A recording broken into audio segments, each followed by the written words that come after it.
Hold up! This isn't some cheesy kid show. This is Kids in the Tank, an interview with our keynote speakers and a young perspective on business and life from high school juniors and seniors. Welcome to Kids in the Tank. I'm Emma, and with me in the tank are Luke, Edson, and Yoselin. Today we are honored to have John O'Leary as our special guest. John is an author, father, and inspirational speaker. John, welcome to our podcast.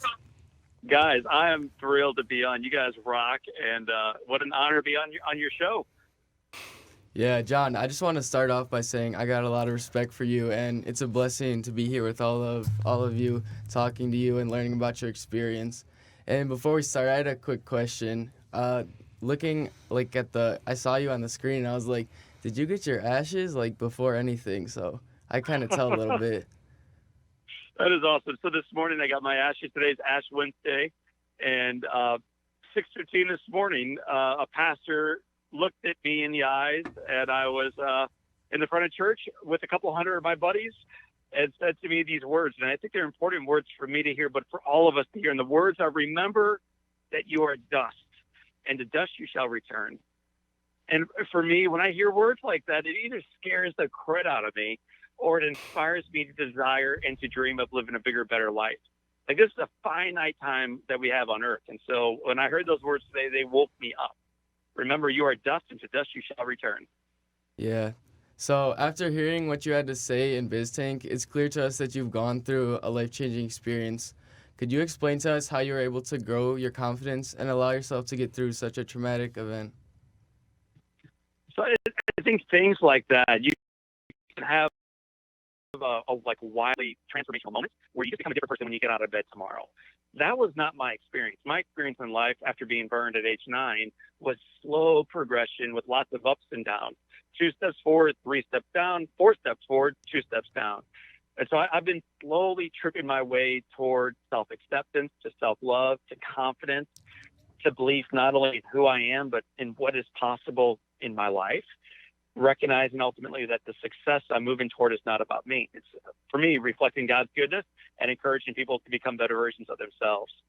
And so it's been a very arduous, time-intensive, painful during some periods journey to living a bigger life today than I did yesterday. Thank you. I want to start off, John, that your speech that you gave out today was very inspirational. It connected a lot of people to their hearts, and I'm just very grateful to be speaking to you at this current moment. I was going to ask, when you've been asked, what do you want to be when you grow up, and what will you want to be as a career? When I was in high school? Yeah. So at age 8, the dream was to play baseball for my very own St. Louis Cardinals. But as you guys saw in the video, that was robbed from me by a fire. In high school, man, I was so, my vision wasn't very massive. I wasn't looking toward career. I was almost looking more like the next step. And so for me, as a junior in high school, my big dream was maybe I'll make it to senior year in high school. Like maybe I'll graduate junior year and go all the way into senior year. And then eventually you have to start applying for colleges. I applied to only 3. I got into 3. I chose one because it was a little closer to home and a friend of mine was going there. But again, you're not hearing a whole lot of vision or passion. It wasn't until probably 6 or 7 talks into my career when I realized, wow, this story, and now I'm 28 years old, this story of being burned can impact lives like crazy. What if I could turn this into a business that not only allows me to pay the mortgage, keep the lights on, but could touch people's lives? And so when I got that vision of what was possible, that's when it really got exciting. I think that's when I really got energized on growing professionally. So I never, when I ran my own business for 10 years, I wasn't that excited about it. I never went to classes to get better at it. I just did it to keep the lights on. But then when I discovered that a business could also tie into mission, man, that's when the fire grew. So it wasn't for me until 27 or so years of age, but it's there now. So I'm pretty passionate about the vision of becoming a better speaker, a better podcast host, a better author, and a way better person. All right. I also had a follow-up question to that. What made you decide to share your story instead of pursuing a normal 9-to-5 job? Totally. So as you may remember, like I hid in the shadows for the majority of my life. And then at age 26 or so, my mom and dad wrote a little book about it. They printed 100 copies, and it went viral. So people started hearing about this story or reading this story, and eventually I'd be like, they would say, John, would you come speak? The very first group was 3 Girl Scouts, so I went. The second group was like 30 volunteers. I went, never got paid. But 3 years in, that's when it became, yes, as mission-driven, yes, as yes-oriented, but also we realized, wow, people get paid to speak. Unbelievable. People get paid to hop on a plane, go to really cool places, and remind really big audiences that their life matters. They can control what they can control, and they can let go of the rest. And so I had the great honor of recognizing this calling, not only to embrace my story and say yes to that, but also of becoming a professional speaker and then growing that business, and now kind of growing satellite businesses like being an author, being a podcast host of the Live Inspired podcast, and doing a whole lot of work in the community. Well, hi, John. My name's Yoslin, and my question is, have you ever had someone come into your life and inspire you and influence you? Oh, gosh, yes. So first, thanks for being here. And secondly, yes, I've had a ton of people. And I could share a million with you right now, but I think my favorite is a guy you can look up later on. His name is Glen Cunningham. Glen was an Olympic runner. He got burned at age 8. And he got burned in a school fire that was so bad his brother Floyd died. And they wanted to amputate Glen's legs, but they refused. He goes on, learns how to walk and then jog and then run, and then he becomes the fastest miler of his time. He goes on and wins the gold medal in the Olympics in Berlin. So like this guy is a total stud. And more than all of that, in that same Olympics, all the Olympians vote on their favorite Olympian. So like this speaks now to character. And the one they voted to be the best of all the best was a guy named Glen Cunningham. So if you read Wikipedia, that's what you'll see on Glen Cunningham. But it misses the bigger story. Glen comes home, and he starts becoming a foster parent. And then he becomes the foster parent to 2, then 3, then 4, then 5, then 10, then 15, then 20. And I won't bore you because eventually he fosters 6,000 kids. He ran a ranch, and he let these kids live with him. He fed them. He loved them. He encouraged them. He taught them. He guided them forward. He allowed them to believe in themselves. So this guy changed the life of 6,000 kids as an older adult. Well, one of the kids that he changed was the guy you're on the podcast with right now, a guy named John O'Leary. 4 days before his death, the 82-year-old Glen Cunningham drives from Arkansas up to St. Louis, Missouri. He meets with a 10-year-old boy named John O'Leary. He puts his arm around me and he says, John, when I was your age, I was burned. I almost wasn't able to walk again, but people kept encouraging me, and I wanted to encourage you. And then as he hugged me that night to say goodbye, he said, John, I want you to remember words that I was encouraged with when I was your age. The words are never quit. So, John, no matter how bad things get, I want you to remember that. Never quit, never quit. He gets back in his old beat-up red Ford. He pulls away from my driveway, honks a couple times, waves, drives back to Arkansas, and less than a week later, we get a phone call that Glen Cunningham has passed away. Like, what is the chance that I would have a chance to meet an Olympian like that who does all that he did, goes through the fire, wins the medals, comes home, raises kids, loves 6,000 of them, and then at the end of his life hops in his pickup truck, drives 5 hours to put his arm around me and encourage me. So I have been blessed with story after story like that in my life and just feel super grateful to have experienced that. So I know you said when you were younger that you wanted to be a professional baseball player, and if the fire never happened, how do you think your MLB career would be going right now? Well, dude, you'd be wearing the name O'Leary on the back of your shirt tonight. I bet You would be loving him because he'd be 43 years old, but he'd still be crushing it in the major leagues as a shortstop for the Cardinals. The reality is this: there are 25 major leaguers, and they come from all over the country and all over the world these days. I am probably not a Major League Baseball player by athleticism. And so that dream at one point or another probably would have changed. What I know to be true, though, is I don't think there's any way I would have had the ability to influence lives like I do had I not been burned. There's a guy named Nick V. You can Google him later on, but this is a guy who was born with no legs and no arms. And it's a really tough life, having no legs and no arms. But he says to me as his friend and to you as a listener, he's grateful for this thing now. Because of his adversity, he's able to influence lives. And Nick influences millions of lives around the world because of an adversity. So had I been healthy all the way through life, do I make the pros? I don't know. But I don't think my life is any better than it is today. I'm at home. I got a wife. I got kids. I got a life I love, a strong faith journey. I'm just grateful that what happened to me happened to me. Yeah, we also heard that you got a pretty amazing baseball collection. Would you like to tell us about that? Yeah, you've been hearing a lot apparently. So when my friend Jack Buck, who was a radio announcer for the St. Louis Cardinals, heard about what happened to me, he used to come by my hospital room and visit. And then we had a day at the ballpark just in my honor. It was like a parade, 56,000 people there to celebrate John O'Leary Day at the ballpark. And that evening, he learned I could not hold anything with my hands.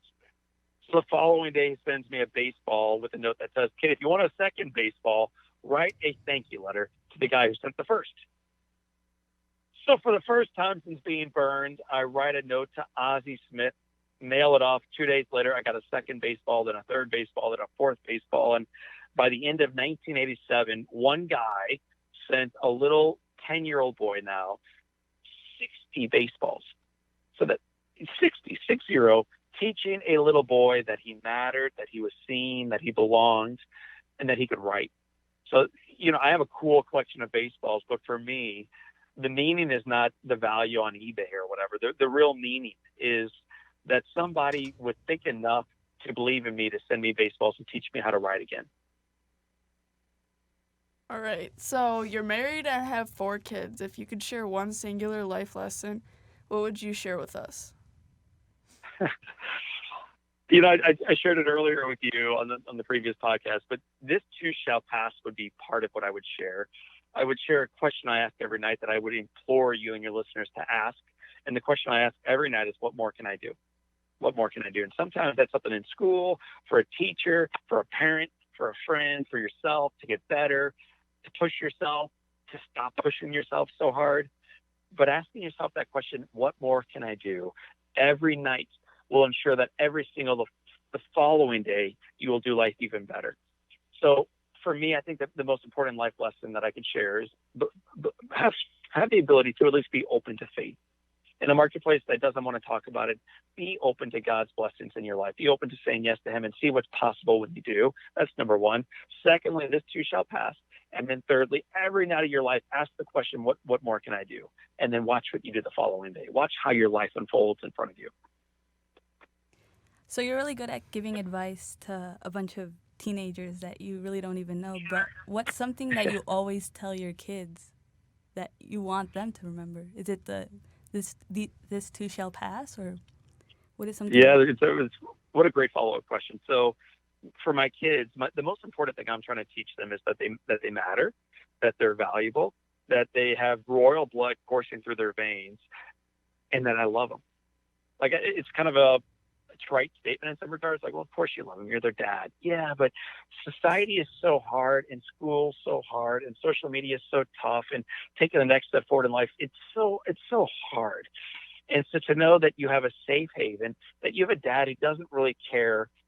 This is going to sound weird. I don't care how great their grades are. I don't care what college they get into. I don't care how much money they make. I care much more that they are faithful stewards of what they have, that they treat those around them with respect. And when they look in the mirror, they realize that they're loved. And at the end of the day, I can only tell them I love them so much. Eventually, they got to believe it for themselves. Thank you. So you're currently writing another book, right? In Awe. So could you tell us a little bit more about the book and the idea that it came from? Yeah, so it came from speaking to adult audiences and seeing a bunch of people sitting back passively, arms crossed, not actively participating, kind of awkwardly being in the room, and then leaving that space and going in with kids, like first graders, and how hyper engaged they were. The very first time I spoke to first graders, they skipped into the classroom. Like, what adult skips anywhere, man? We walk with our heads bowed. Life is hard. Politics, the headwind, and the financial markets, and I don't get what I need at home. So we kind of walk somberly through life with our heads bent. For children, they skip into the classroom of life. They have light still in their eyes. They have great optimism in their hearts. They believe that anything is possible. They believe that they could do anything still in their lives, and they're right. So this book is an invitation for us adults to return to that mindset, to connect with those around us, to believe that things are good, that they're getting better, that we can become part of the solution, and to walk through life again with that sense of profound freedom. Like kids are just free, man. They say what's on their mind. They feel what's on their heart. They're not afraid to cry, and they're just free. And so I want to encourage adult leaders to be free again, and watch what happens when you are. So we've seen that you've talked at like really big places and conferences. So what made you want to talk to high school juniors and seniors from Wisconsin that are involved in Awesome, BizTank? man. Well, the fact that you're involved in something outside of class means that you're awesome. Like you're an amazing group of students. The fact that you would gather late on a Wednesday night to talk about business, leadership, and life means that you're awesome. The fact that you are 16, 17, and 18 years old means that you're awesome. It also means that you're dealing with a whole bunch of crud coming at you from parents, from teachers who get it wrong, from peers who get it wrong, from social media that gets it all wrong. And so I wanted to invest a little bit of my time into people that believe they are important, but sometimes struggle in taking the next step, sometimes struggle with self-doubt. So a couple hours tonight of my time to invest in people that I love, that I look up to. I think you guys are awesome. While everyone else is so negative about the world, I look at juniors and seniors and see optimism. I see hope. I see people who identify problems, but you guys don't complain about problems. You solve them. So I'm optimistic because I get to hang out with you guys. All right. Thank you for answering our questions. We'll be now moving to our next segment, Flip It, where you will be asking us the questions, John. Awesome. So the first question is, what do you think the hardest thing that you are dealing with right now in high school is? And you don't all need to answer it, but if you can just kind of occasionally take turns, what's the hardest thing right now that you guys are dealing with in high school? Probably getting the motivation to keep going because it's my senior year, second semester of my senior year, and the slide is kicking in. So I just kind of want to keep pushing. It's hard. It is hard. So when things get hard, what keeps you guys motivated? My parents, above all. Yeah, my future. Trying to get to that one career that everyone wants to get to one day. When you look at that career, what do you hope you are able to achieve? Just really getting the courage of telling that to your father and your parents that you made it, that they made it to this country, and you did the one dream that not only they dreamed of, but yourself dreamed of, that, oh yeah, I'm a college graduate or whatsoever. Just the proudness of your family that's seeing you. That is awesome. What do you think the biggest hurdle in getting there is? Well, there's a lot of hurdles, honestly. Like, I will soon be like the first college student in my entire family from my mom's side. My mom's side, I have at least 11 cousins. Half of them are in Mexico. Half of them are like working in the trades and stuff. I mean, it'll be pretty inspiring and hoping on like for the next generation of children in my family or in my whatever it comes into, just keep working hard to it. That is so inspiring. Oh, thank you. When you look back on your life as old people, you're 94 years old, what do you think the most important thing you'll do in your life is? I mean, to me, it's family, keeping family close, that I have a good family and that I have people that I can trust. And I just, look back on life and think that I was a good person and that I did what was right most of the time. I made the right choices. And then finally, my final question for you. If you could give advice to yourself as a freshman in high school, what advice would you give yourself so you could do even better than maybe you did in the first 2 or 3 years? Oh, that's hard. That's really hard. Yeah. I don't know, just going for it, I guess. Sometimes I wish I would have done the lip sync battle, but I didn't. I mean, I wish I would have done it this year too, but I didn't. I know I would have won it this year, but I didn't go for it, so. Yeah, just full sends all 4 years. Yeah, full send it. Full send it. That is awesome. Well, guys, I I am so appreciative of the time together, of your investment in tonight, of the awesome questions you asked me, of the amazing life that you're already living, and of the profound answers you gave me back. So I want to thank you for being here and for fighting for your future and for climbing the ladder, not only of success, but of significance. It's beautiful. It's inspiring. And I appreciate you both. All right. Thank you so much for joining us today. We appreciate your insight. Yeah, it was a Thank you. pleasure. Thank you Thank so you for much. coming. It was so nice talking to you. Thank you so much. Love you guys. Have an awesome night. Keep going. Thank You All right, too. thank you.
Welcome back to the Kids in the Tank. We are now entering our third and final segment, the Roundtable, where we'll be talking about today's hot topics and trends. Yeah, But we starting out with dunk contest. I saw it. It was he I got don't know robbed. nothing about that. It's just I didn't watch it. yeah. I I didn't didn't Who watch watch won? it. for that. Who wins? Uh, What are the rules? Who wins? it's just you got dunk good in the All right, NBA. but who won? Derek Jones Jr. from the Miami Heat, small forward. Nice. Who are the judges for that? Are Um, there judges for that? Yeah, there's Yeah. like 8, 9. Yeah. It's like basketball players, so like Dwayne Wade and such. What about the shooting contest? 3-point contest? Yeah, same thing.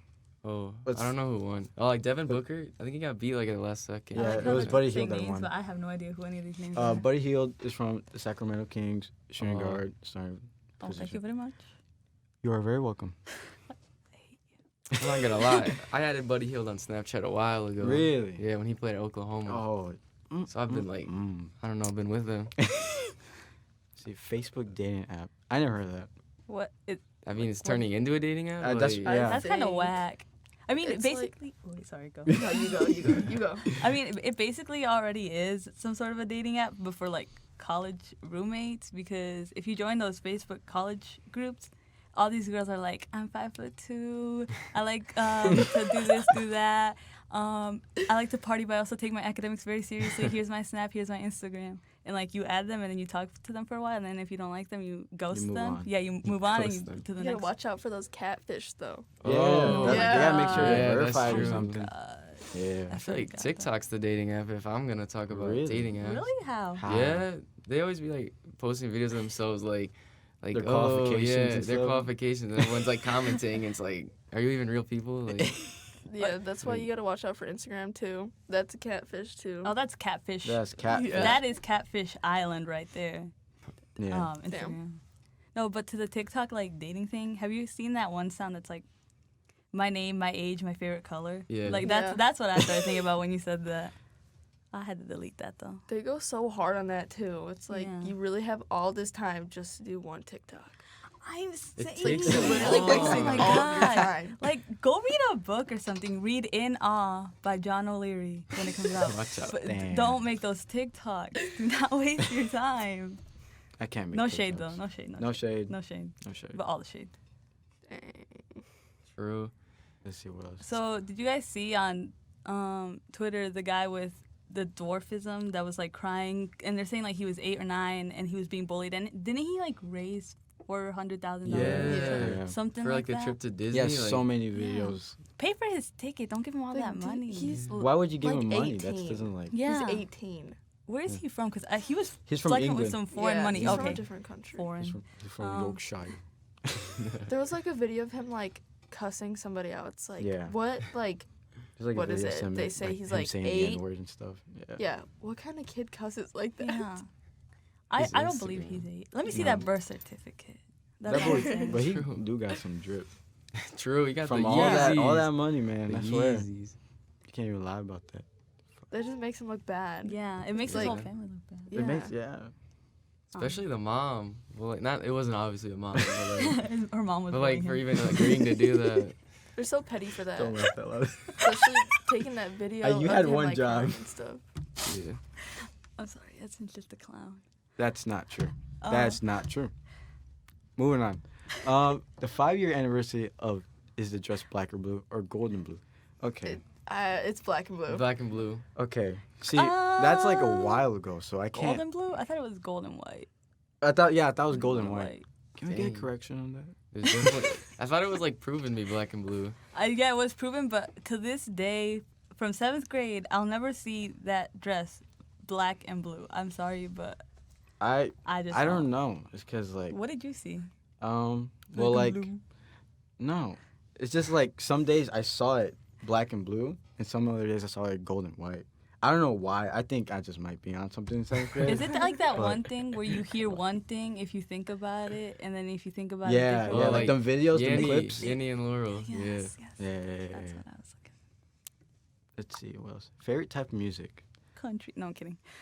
I'm kidding. You realize how quiet it got in the room when you said that? You should have not said that. You really said that. You're like, I'm No just kidding, offense if your favorite type of music's country, but I cannot relate at all. Me either. I feel don't like- know. Mine's probably rap. I love hip hop. I love Yeah. hip hop. That's I where love it's at. Stream. True. No doubt about Roddy it. Rich, The Box. Did you guys listen to the new Ooh, Amy? Mine- Roddy Rich. I love me Kyla some was Roddy listening Rich. to that. My 5-year-old sister has been listening to that. See, the Roddy Rich is for the culture. The influence. The influence of Roddy Rich. Was gonna say. Shut up. Why? I mean, we gotta make this fluid. We gotta. Well, get personally, we my gotta favorite get it song going. is Yummy, but no, I'm kidding. Stop. I need to Stop. stop. You see the tweet he been posted? He was like, stream yummy. And then, like, he has a bunch of The laughing emojis. Instagram post that's like, Yeah. this is how you get Yummy to the top. Just leave it playing and Like- then walk out the room. Yeah, they're like, leave it playing while you fall asleep. And then, if you wake up, keep playing it. Like, bro, no. It's so sad that he got that desperate. Yeah. And I didn't. Still didn't get number 1. What about the 2020 Winter Olympics? What do you guys want to, like, Um, what do you guys look forward to in that? I don't really even watch it, to be honest. Will I it watch it actually even sometimes. happen? Because let's see. isn't it in China this year? Or Japan? Oh, yeah. Coronavirus. Yeah, Yeah, it was but like, will it canceled. end up happening still? I don't know. I don't know. I It don't might know. get canceled. But, no, I don't watch the Winter Olympics. I just like watch it- watching basketball. Yeah, that's probably That's the only about thing it. I'll That's watch. the only thing Yeah. I watch. I'll watch the Summer Olympics because there's I mean, that is time, but they just put winter. Wait.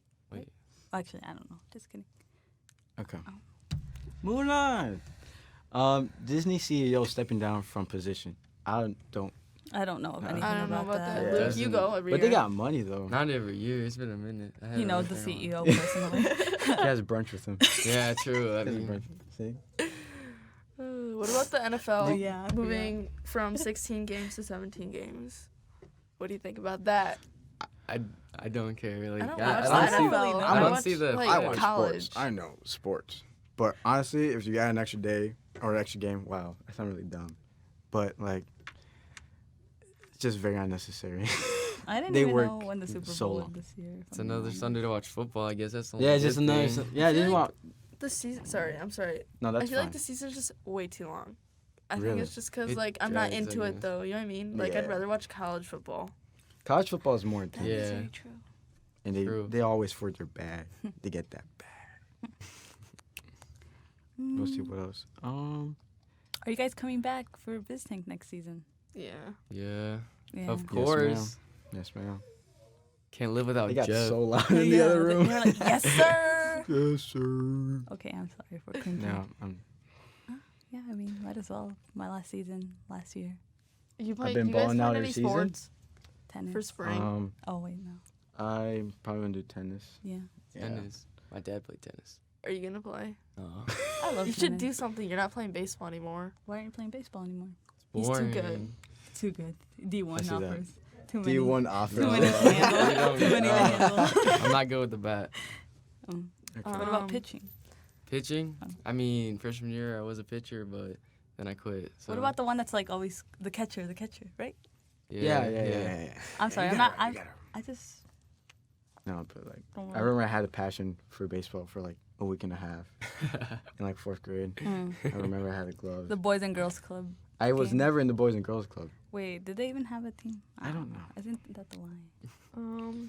What do you guys like want to do when you're older? Like, what do you want your careers to be? Or do you not know? Well, I just want to go in the field like of criminal justice. So like I'm looking for colleges. I have 2 colleges in mind. Where are St. they? Mary's of Minnesota, so it's like 3 hours away, and then Edgewood in Madison. I visited Edgewood. I'm probably gonna go see St. Mary's soon, hopefully, and then like narrow it down where exactly. I know I want to go into speech pathology or audiology, and I know I'm probably gonna go to UW Milwaukee. What about you? I've like not really thought about it a lot. The only thing that's like really D1 gotten to me baseball. was like teaching. I'm gonna be a teacher. I feel like I'd be a dope teacher. I feel like you could be like a good like something that has to do with sports. Yeah, so I'd be like, I can see you being a Teacher? history teacher Or like what I would be a coach. history teacher. or a physical therapist. I thought about That's that so too. I can see you random. doing that. Oh. I can see him doing that. That's why I said it. Okay, Stop. I got your point. Dang, you read my mind or something. Something like that. It's the least things. You know what I mean? True. Right. All right. Well, thank you for listening to Kids in the Take. Make sure you tune in to next BizTank season. Yeah. This is Bye. See ya. BizTank isn't possible without your help. For more information on BizTank and how you can help, interact with us on our social media or visit our website at gsbiztank.org.